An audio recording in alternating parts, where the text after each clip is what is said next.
Hello বন্ধুরা, তো দেখো আবার একটা মিনি ব্লগ নিয়ে চলে এলাম। তো দেখো এখানে আলু মাখছে আমার বর, নুন আর ধনে গুঁড়ো আর জিরে গুঁড়ো দিয়ে দিয়েছিল।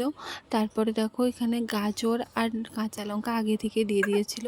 তো যেহেতু নিরামিষের দিন হয়েছিল, কারণ সোমবার ছিল, সেদিন আমি নিরামিষ করি প্রত্যেক সোমবার, সেই দিনই আলুর পরোটাটা হচ্ছিলো, সেই জন্য নিরামিষ করছিল বর। আর প্রথমেই দেখিয়ে দিয়েছিলাম যে আটাটা এখানে মাখিয়ে রেখে দিয়েছিলাম।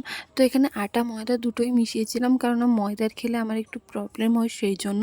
তারপর দেখো মাঝের ভিডিও ক্লিপটা নেওয়া হয়নি, ওই আলুটাকে আটার গোল গোল করে বানিয়ে তার মধ্যে পুরের মতন করে দিয়ে বেলে নিয়েছিল বর। তারপর এখানে কড়াইতে দিয়ে দিয়েছিল, তেল দিয়ে ভাজো, ঘি ছিল কিন্তু আমি বললাম যে তেল দিয়েই ভালো লাগবে, ভেজে নাও। আলুর পরোটাটা একটু মোটা মোটা হলেই বেশি খেতে ভালো লাগে। তারপর দেখো এখানে বর ভালো করে আলুর পরোটাকে ভেজে নিচ্ছিল, আর মাঝে মাঝে যাতে সাইডে না লেগে যায় সেজন্য আরও একটু বেশি করে তেল দিয়ে দিল। আর ভালোভাবে দেখো এখানে ভাজা হয়ে গেলে তারপর নামিয়ে দিয়েছিল।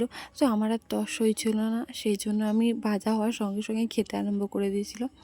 তারপর দেখো টেস্টটা কিন্তু খুব ভালো এসেছিলো। আর তোমাদের ভিডিওটা কেমন লাগলো অবশ্যই জানিও, ভালো লাগলো অবশ্যই সাবস্ক্রাইব করো, টাটা।